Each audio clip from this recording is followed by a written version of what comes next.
예배가 끝나고 뒤에서 인사하는데 모처럼 오래간만에 보는 집사님이 계셔요. 그래서 목사님이 탁 손을 잡고 "아 집사님 주의 용사가 이렇게 교회에 가끔 오면 어떡하냐고. 주의 용사는 날마다 심차게 신앙생활하고 모습을 보여야 된다."고. 그랬더니 그분이 목사님의 손을 꼭 잡으면서 하는 이야기가 "목사님 저는 비밀 요원이라 이렇게 가끔 와야 됩니다. 보이는 곳에 눈에 띄는 곳에 있으면 안 됩니다." 그러더래요.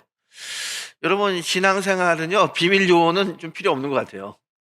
눈에 띄는 그런 용서가 필요합니다. 교회가 어떤 일을 할 때 거기에 앞장서 가지고 모습을 보이고 이름을 드러내고 함께하는 그 주의 용사가 필요합니다.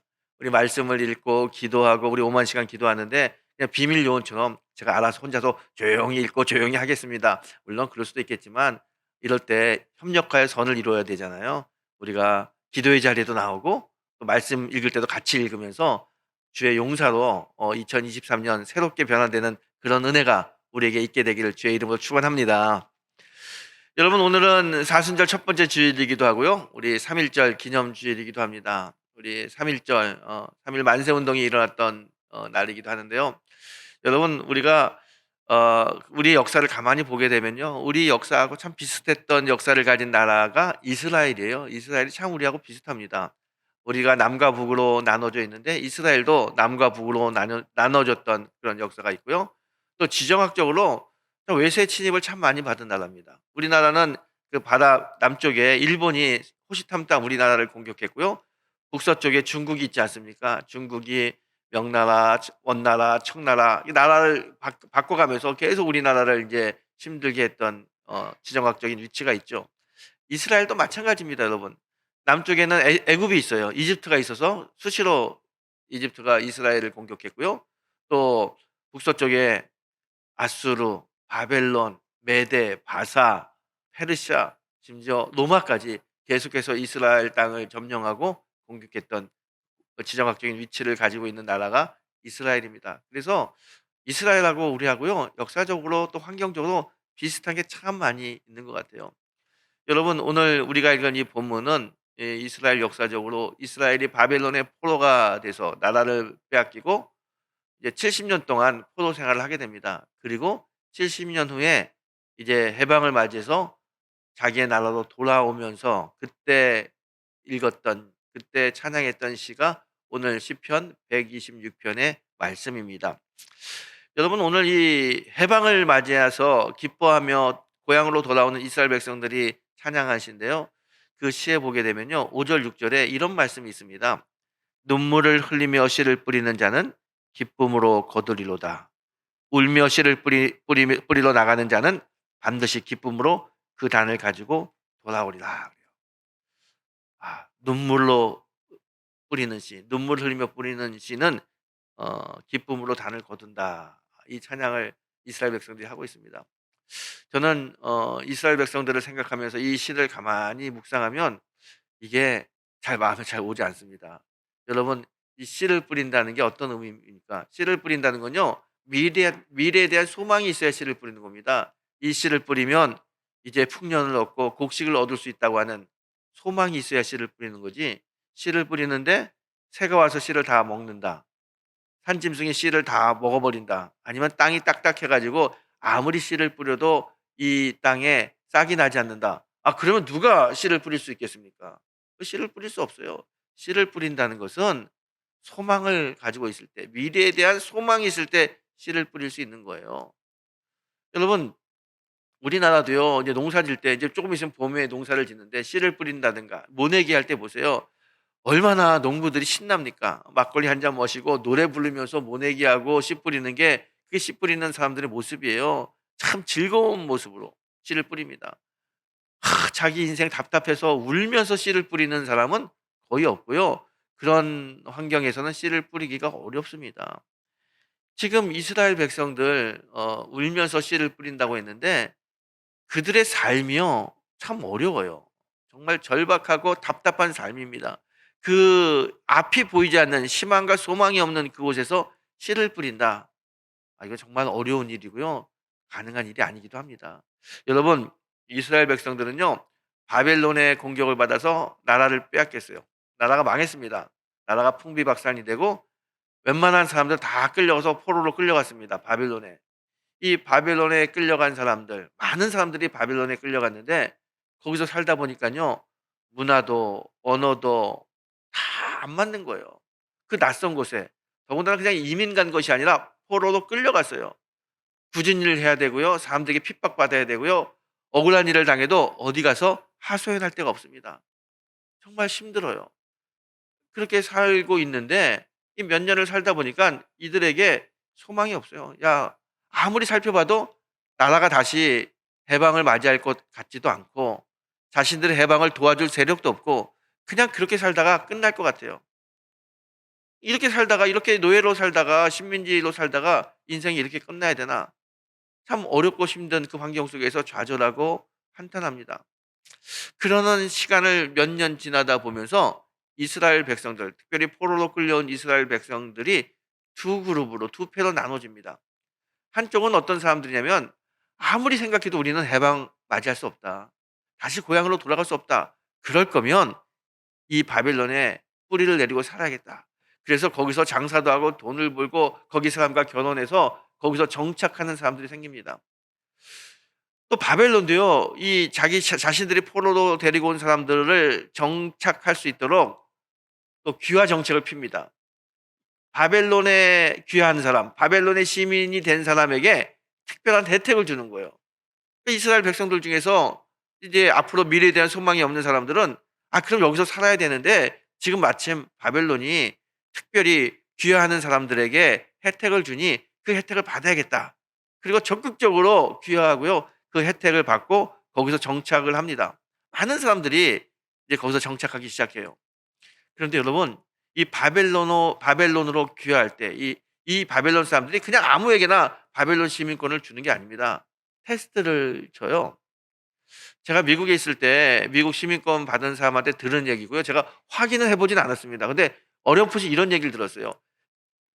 미국 살다가 시민권을 받으려고 하게 되면 인제 거기서 인제 인터뷰를 하는 거예요. 이민국에 가서 인터뷰하는데 이런 질문을 한다고 그래요.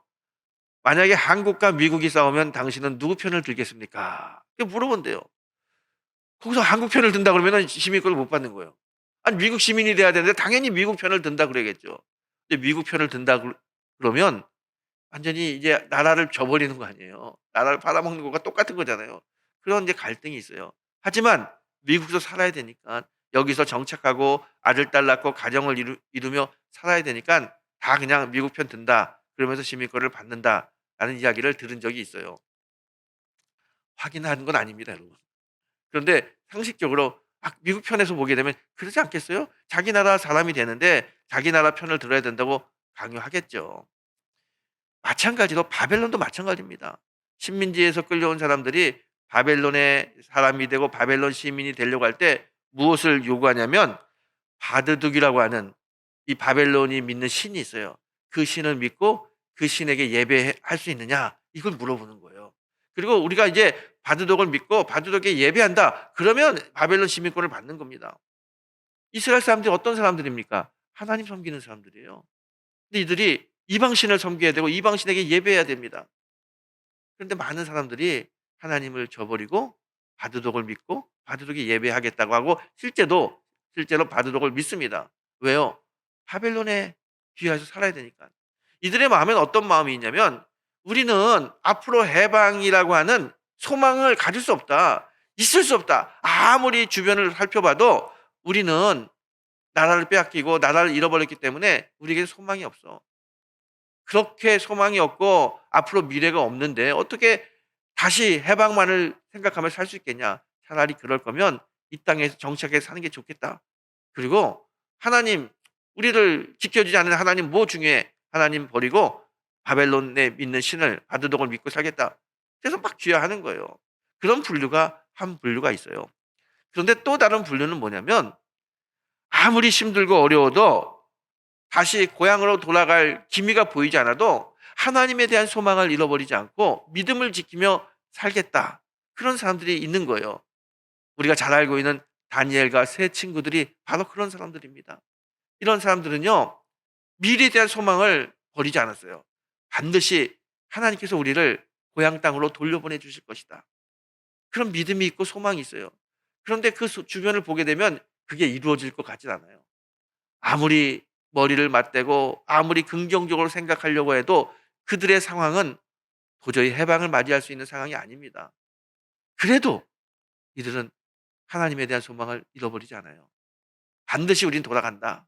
지금은 답답하고 괴롭고 힘들지만 그래도 하나님의 은혜로 우리는 돌아갈 수 있다.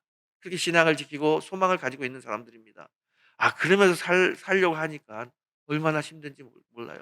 귀한 사람들은 바벨론의 보호를 받고 돈도 벌고 집도 얻고 결혼도 하며 살 수 있는데 귀하지 않은 이 포로들은요, 경제적 활동도 할 수 없어요. 억울한 일을 당하면 그냥 눈명 쓰고 옥에 갇혀야 되고 핍박받아야 되고 하루하루 사는 게 너무 힘들어요. 정말 내가 이게 잘하는 걸까? 하나님에 대한 소망을 내려놓지 않고 그 소망을 지키며 산다는 게 이게 잘 사는 건가? 하루에도 수십 번씩 자기의 정체성과 신앙의 정체성에 대해서 물어보고 회의를 느끼고 그렇게 사는 사람들입니다. 그래도, 그래도 하나님 바라보고 소망을 잃지 않고 살아요. 이들의 삶은요, 하루하루가 매일 눈물이에요. 억울한 일 당하고 괴로운 일 당하고 슬픈 일을 하도 수 없이 당하니까 눈물을 흘리지 않고는 하루를 보내는 날이 없을 정도로 매일매일 눈물 흘리며 살아갑니다. 날마다 눈물을 흘리는 거예요. 그런데 이렇게 눈물 흘리며 삶의 기쁨도 없이 사는 이들에게 갑자기 하나님이 기쁜 일을 주시는 거예요. 어떤 일을 주시냐면요, 이 바사왕 고레스가 바벨론을 무너뜨린 다음에 유대 민족에게 너희들 땅으로 돌아가고 싶은 사람 다 돌아가라, 해방의 명령을 내린 거예요. 이스라엘 백성들은요, 하나님에 대한 소망을 가지고 해방을 기대하며 살았는데 자신들의 힘으로는 해방할 수도 없고 여건이 해방을 맞이할 수가 없어요.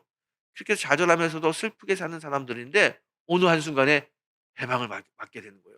얼마나 기쁘겠어요. 얼마나 기쁘겠어요. 그래서 그 기쁨을 가지고 짐을 싸고 이제 고향 땅 이스라엘로 돌아갑니다. 이스라엘로 돌아가는데 이들이 다 고백하는 거예요. 야, 이게 꿈이야 생시야. 서로 꼬집어 보는 거예요. 이게 마치 꿈 같은 거예요. 자신들의 현실에서는 도저히 일어날 수 없는 일이 자신의 삶 속에 일어난 겁니다. 그래서 1절에 보게 되면요, 이스라엘 백성들이 이렇게 고백하죠. 여호와께서 시온의 포로를 돌려보내실 때 우리는 꿈꾸는 것 같았도다. 꿈꾸는 것 같았다는 거예요. 있을 수 없는 일이 일어난 거예요. 여러분, 이들이요, 이 꿈꾸는 것 같은 일이 생겨서 기쁨의 마음을 가지고 고향으로 돌아가면서 돌아갈 때 찬양한 시가 바로 5절 6절입니다. 눈물을 흘리며 씨를 뿌리는 자는 기쁨으로 거두리로다. 울며 씨를 뿌리며 나가는 자는 정령 기쁨으로 그 단을 가지고 돌아오리라. 날마다 눈물 흘렸어요. 날마다 울면서 소망을 잃지 않고 소망을 지켰어요. 그랬더니 정말 자신들의 삶 속에 기쁨의 시간이 온 거야. 고향으로 돌아가는 해방을 맞이하게 되는 겁니다. 얼마나 기쁘고 얼마나 즐거운지 몰라요. 근데 여러분, 오늘 이들이 이렇게 기뻐하고 즐거워할 때 그들이 고백하는 내용을 보십시오. 여호와께서 시온의 포로를 돌려보내실 때 우리는 꿈꾸는 것 같았도다. 이들이 어떻게 해방을 맞이해서 고향으로 돌아갑니까? 고레스 왕이 그냥 유대 백성들 다 고향으로 돌아가라, 그래서 하루아침에 돌아가는 거예요. 고레스가 돌려보내는 겁니다, 세상적으로 보게 되면. 그런데 이들이요, 고레스가 우리에게 고향으로 돌아가래서 우리가 돌아간다 이렇게 고백하지 않아요. 뭐라고 고백합니까? 어떻게 해방을 맞이했다고 이야기해요? 여호와 하나님께서 우리에게 해방을 주셨다는 거예요. 하나님께서. 캄캄하고 도저히 해방이 이루어지지 않는 그런 상황이었는데 우리가 소망을 잃지 않고 하나님에 대한 믿음을 저버리지 않았더니 여호와 하나님이 우리에게 해방을 주셨다. 하나님이 우리의 고향으로 돌아가게 해주셨다. 그렇게 고백하고 있지 않습니까? 이스라엘 사람들 입장에서 보게 되면요, 이 해방은 전적인 하나님의 은혜고 하나님이 하신 겁니다. 여러분, 우리 2절에 보게 되면요, 그 이스라엘 백성들과 함께 끌려왔던 다른 나라 백성들이 이스라엘 백성들의 해방을 보면서 이렇게 이야기해요. 문 나라 가운데서 말하기를 여호와께서 그들을 위하여 큰 일을 행하셨다. 다른 나라 사람들이, 이방인들이 이스라엘 백성들이 고향으로 돌아가는 걸 보면서 이 고향으로 돌아가는 이 일은 하나님이 그들에게 큰 일을 행하셨기 때문에 그렇게 고향으로 돌아갈 수 있다. 하나님을 믿지 않는 이방인들도 하나님이 하셨음을 고백해요. 이스라엘 백성들은요, 당연히 하나님이 하셨음을 고백하죠. 그래서 그들도 고백합니다. 하나님이 우리에게 큰 일을 행하셨습니다. 이 큰 일, 해방이라고 하는 이 놀라운 일을 하나님이 우리에게 하셨습니다. 그렇게 이야기하고 있어요. 여러분, 아무리 어렵고 힘든 소망이 없고 절망의 순간에 우리가 있다 하더라도 하나님에 대한 믿음을 저버리지 않고 소망을 잃어버리지 않으면 반드시 하나님이 그 소망을 이루십니다. 여러분, 하나님은 우리의 소망을 이루시는 분이 바로 우리 하나님이에요. 하나님은 그 소망을 이루기 위해서 눈물 흘리며 씨를 뿌리는 자에게 기쁨으로 단을 가지고 거둘 수 있도록 만드시는 전능한 하나님이 우리 하나님이십니다. 여러분, 이스라엘 백성들이요, 그 절망 속에서도 소망을 잃지 않았습니다. 믿음을 저버리지 않았습니다. 그리고 끝까지 하나님 바라보고 기도했더니 하나님이 그들에게 해방이라고 하는 큰 축복을 주셨어요. 소망을 잃지 않고 하나님을 바라보는 자에게 반드시 하나님은 역사하십니다. 여러분, 이스라엘 백성 보세요. 그 어려운 환경 속에서도 그들은 소망을 잃지 않았습니다. 여러분, 하나님이 주시는 기쁨은 어떤 환경 속에서도 소망을 잃지 않고 하나님을 바라보는 자에게 주시는 하나님의 은혜입니다. 여러분, 우리 인생에 하나님이 주시는 기쁨을 갖길 원하십니까? 그러면요, 소망을 잃지 마세요. 하나님에 대한 믿음을 잃지 마세요. 믿음을 잃지 않고 소망을 끝까지 가지고 있는 자에게 반드시 하나님은 그 소망이 이룰 수 있는 은혜를 우리에게 주십니다. 그래서 저는 여러분에게 이런 말씀 꼭 드리고 싶어요. 하나님이 주시는 기쁨은 환경 속에서도 소망을 포기하지 않는 사람에게 주시는 하나님의 은혜의 선물이다. 그러면 아멘이죠? 여러분, 그렇습니다. 여러분이 어떤 환경, 어떤 절망 속에 있다 하더라도 소망을 잃지 않고 하나님에 대한 믿음을 저버리지 마십시오. 끝까지 주님 바라보고 기도하면 반드시 하나님이 우리의 소망이 이루어지는 은혜를 베풀어 주십니다. 여러분, 이스라엘 민족을 보세요. 이스라엘 민족이요, 참 수많은 어려움을 당했습니다. 그들의 눈에 눈물 참 많이 흘렸습니다. 나라를 빼앗기고 다시 되찾을 뿐만 아니라, 그리고 또 나라를 빼앗겨서 정처 없이 수십 년을 떠돌아다녔어요. 2차 대전 때 독일군에 의해 가지고 얼마나 많은 유대인들이 학살당했는지 모릅니다. 정말 눈에 눈물이 마르지 않는 그런 아픔과 고통을 이스라엘 백성들이 받게 돼요. 그래도 그 어려움 속에서도 나라를 빼앗기고 정처 없이 떠돌아다니는 그 시간 속에서도 그들은 나라를 다시 되찾아 주실 거라고 하는 소망을 잃어버리지 않았습니다. 하나님에 대한 믿음을 저버리지 않았습니다. 그리고 기도를 끊이지 않았습니다. 독일군에 의해서 학살당할 때, 수많은 유대인들이 학살당할 때, 잔인하게 죽어갈 때 그들은 소망을 잃지 않았습니다. 하나님에 대한 믿음을 저버리지 않았습니다. 끝까지 주님 바라보며 믿음을 지켰더니 하나님께서 그들을 세우시잖아요. 잃어버린 나라 되찾게 하시고, 없는 나라 다시 만들어 주시고, 그 독일군에 의해서 수많은 사람들이 죽임당했는데 나중에 전쟁이 끝난 다음에 독일 빌리 브란트 총리가 이스라엘 백성들한테 와 가지고 유대인에게 무릎 꿇고 용서를 구합니다. 그때 이스라엘 백성들이 뭐라고 이야기합니까? "용서는 하지만 우리는 절대로 이 사건을 잊지는 않겠다. 잊지는 않지만 용서는 해 주겠다." 용서해 줘요. 어떻게 그렇게 자신들을 잔인하게, 자신들의 형제 자매, 자신들의 부모, 자신들의 아이들을 잔인하게 죽인 독일 사람들을 용서해 준다는 이야기를 할 수 있습니까? 다른 건 아니에요.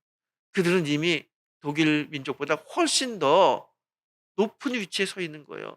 신앙적으로나 경제적으로나 모든 면에서 높은 위치에 서 있기 때문에 독일의 그 잔인한 만행을 용서할 수 있다고 하는 마음을 가질 수 있는 겁니다. 그들이 하나님에 대한 소망과 하나님에 대한 믿음을 가지고 살았더니 하나님이 그 민족을 세우셔서 지금 세계 모든 민족 중에서 가장 으뜸인 민족 유대인들 아닙니까? 그렇게 하나님이 축복하고 하나님이 인도하셨죠. 이런 은혜와 축복을 어떻게 받았냐? 그들은 어려운 가운데서도 하나님에 대한 소망, 믿음을 저버리지 않았기 때문인 거예요. 여러분, 우리도요, 어떤 환경에 있든지 소망을 잃어버리지 않고 믿음을 저버리지 않으면 하나님이 만드시고 하나님이 세우십니다. 여러분, 지금부터 104년 전 3월 1일 날 만세 운동이 일어났습니다. 대한독립 만세를 외치는 수많은 우리의 선조들이 방방곡곡에서 태극기 하나 들고 그렇게 독립을 외쳤어요. 이 대한민국 독립을 외쳤던 이 만세운동은요, 민족운동이기도 하지만 실제적으로 이 만세운동을 주도했던 세력들은 기독교인들입니다. 기독교인들이요, 이 만세운동을 한 거예요. 원래 기독교인들이 만세운동을 준비하고 있었는데 천도교에서 같이 하자고 그래 가지고 국적으로 또 전 종파적으로 범위가 넓어졌죠. 당시 전체 우리나라 인구의 기독교 인구는 2%였습니다. 하지만 이 3.1 운동 때 옥에 갇힌 사람들 전체의 60%가 기독교인들이었어요. 그 적은 기독교인이 그렇게 많이 옥에 갇히고 고문당하고 피 흘리고 죽었다는 것은 그만큼 기독교인들이 3.1 운동에 적극적으로 나섰다는 거예요. 여러분, 3.1 운동은요, 그냥 3월 1일 날 하루 만에 끝난 게 아닙니다. 3월 1 일부터 시작해서 4월 말까지 2달 동안 전국 방방곡곡에서 태극기를 들고 만세를 외쳤던 운동입니다. 1,500번의 만세 운동이 있었습니다. 이 중에 7,400명이 체포됐고요. 16,000명이 부상을 당했고 7,500명이 3.1 운동 때 죽었습니다. 7,500명이 만세를 부르다가 죽었다고 하는 이 사건은요, 세계 역사에 식민지 당한 나라가 자신들의 독립을 위해서 운동을 일으켜서 죽은 숫자 중에 가장 많은 숫자입니다. 아직도 이 숫자만큼 죽은 사람이 없어요. 단일 사건으로 제일 많이 희생을 당한 사건이 3.1 운동 사건입니다. 이 7,400명이 죽었는데 이 중에 60%가 기독교인이었다는 거예요. 얼마나 많은 우리 신앙의 선배들이 나라의 독립을 위해서 그렇게 무참하게 피 흘리고 죽어갔습니까? 여러분, 지금은 우리가요, 참 자유 대한민국에서 많이 누리고 살지요. 이렇게 우리가 자유를 누릴 수 있었던 것은요, 우리 신앙의 선배들의 피 흘림이 있었기 때문에 우리가 이렇게 자유를 누릴 수 있는 거예요. 이렇게 시원하고 따뜻한 이 예배당에서 예배할 수 있는 이유는 목숨을 바쳐서 대한독립 만세를 외쳤던 신앙의 선배들의 숭고한 죽음 때문에 우리가 이렇게 자유롭게 예배할 수 있다는 겁니다. 여러분, 우리 신앙의 선배들이 참 비참하게 고문당하고 그렇게 눈물을 흘리고 아파하며 피 흘려 죽는 그 사건, 어떻게 보게 되면요, 이 사건은요, 유월절 어린 양이 피 흘림으로 이스라엘 백성들에게 구원의 길이 열린 것처럼 우리 신앙의 선배들의 신앙의 그 숭고한 정신이 이 땅에 자유와 민주주의의 꽃을 피우게 한 겁니다. 어떻게 해서 이런 일이 가능할까요? 우리 신앙의 선배들은요, 그냥 이 일제 치하 속에서 세계 정세의 그 암담한 그 환경 속에서도 소망을 잃지 않았어요. 독립할 수 있다고 하는 소망. 하나님 반드시 이 민족을 국리를 여겨 주셔서 독립의 기쁨을 주실 거라고 하는 소망을 잃지 않고 기도했습니다. 하나님을 바라보고 하나님을 구하고 하나님께 부르짖으며 기도하며 대한독립 만세를 외쳤어요. 소망이 있었기 때문에 그래요. 그 소망으로 외쳤기 때문에 하나님이 그들의 그 소망을, 그들의 기도를 보시고 그 소망이 이루어지는 복을 우리에게 주신 겁니다. 여러분, 3.1 운동은 정말 신앙인들의 순수한 기도의 결과이고 또 소망을 잃지 않는 믿음의 모습이었습니다. 여러분, 우리가 지금 해방을 맞이했습니다. 어떻게 해서 해방을 맞이했습니까? 우리가 독립군을 만들고 임시정부를 만들어서 일본군과 잘 싸워 가지고 우리가 해방을 쟁취한 겁니까? 독립을 쟁취한 겁니까? 우리는 역사적으로 너무나 잘 알고 있습니다. 그렇게 못했어요. 1945 년에 그 히로시마와 나가사키에 원자탄 2개가 떨어지면서 일본이 항복함으로 그렇게 그 항복으로 얻어진 결과가 대한민국의 독립이에요. 좀 심한 이야기지만 우리가 독립을 위해서 어떻게 한 거는, 우리 힘으로 한 거는 거의 없습니다. 그냥 일본이 패망하면서 자연스럽게 어느 날 갑자기 우리에게 독립이 온 거예요. 그래서 많은 역사학자들은 일본의 패망 때문에 우리에게 독립이 왔다. 독립은 자연스럽게 이루어진 것이다. 세계 정세 속에서 이루어진 것이다. 이렇게 이야기하지만 저는 그렇게 보지 않습니다. 여러분, 자연스럽게 이루어지지 않습니다. 절대로 자연스러운 일은 없습니다. 하나님의 역사입니다. 하나님이 우리 신앙의 선배들의 기도를 들으시고 끝까지 일제 치하 속에서도 소망을 잃지 않고 하나님에 대한 믿음을 가지고 애쓰고 간구하고 기도했더니 하나님이 그 기도를 들으시고 마치 고레스 왕이 유다 민족에게 너희들 고향으로 돌아가라고 갑자기 이야기한 것처럼 일본을 패망시키고 하나님이 우리에게 독립의 기쁨, 해방의 기쁨을 주신 거예요. 이 독립은요, 전적인 하나님의 은혜입니다. 여러분, 이 독립이 어디서부터 시작됐습니까? 3.1운동부터 시작되는 거예요. 3.1운동은 그래서 우리 민족의 출애굽 사건입니다. 정말 애굽에서 핍박받고 있는 이스라엘 백성들이 하나님의 은혜로 출애굽해서 하나님이 약속한 가나안 땅으로 간 그 출애굽 사건, 그 출애굽의 모든 과정을 누가 하셨습니까? 하나님이 하셨어요. 10가지 재앙을 내리고 또 갈 길을 모를 때 불기둥과 구름기둥으로 인도하시고 먹을 게 없을 때 하늘에서 만나를 내려주신 그 하나님의 인도하심으로 이스라엘 백성들이 출애굽해서 가나안으로 온 겁니다.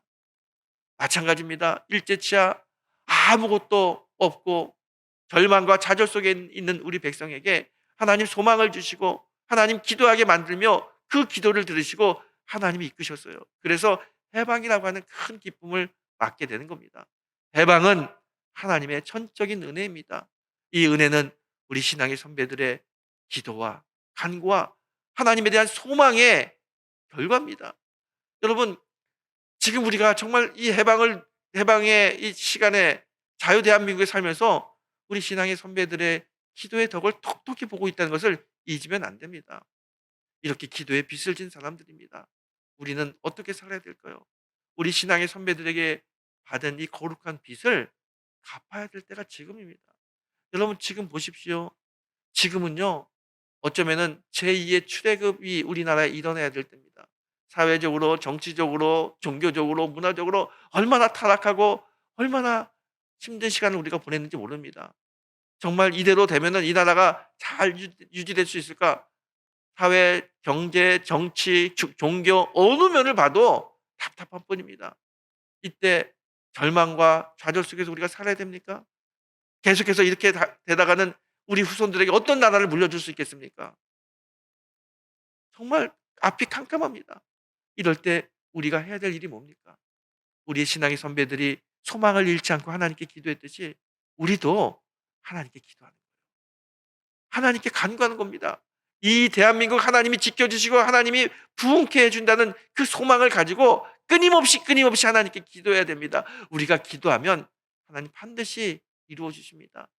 여러분, 기쁨은 소망을 잃지 않고 하나님께 간구하는 자에게 주시는 하나님의 은혜입니다.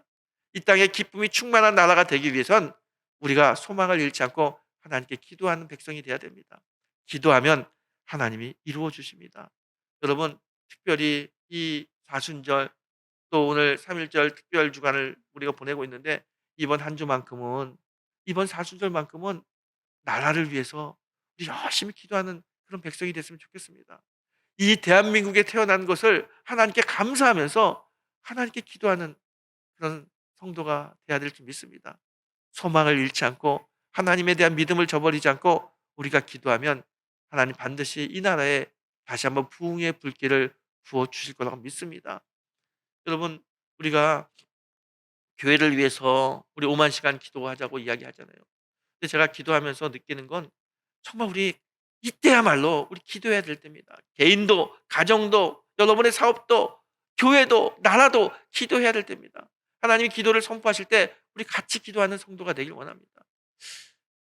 이 사순절 기간 동안 특별히 한 달 동안 우리가 30일 릴레이 기도를 하려고 합니다. 내려가시면 저 게시판에다가 그 표를 만들었는데 여러분, 영등포 중앙교회 교인이라면 이 30일 동안 반드시 한 번은 나오셔서 30일에 한 번은 나오셔서 30분이든지 1시간든지 이 제단에서 엎드려 기도하는 성도가 되어야 될 줄 믿습니다.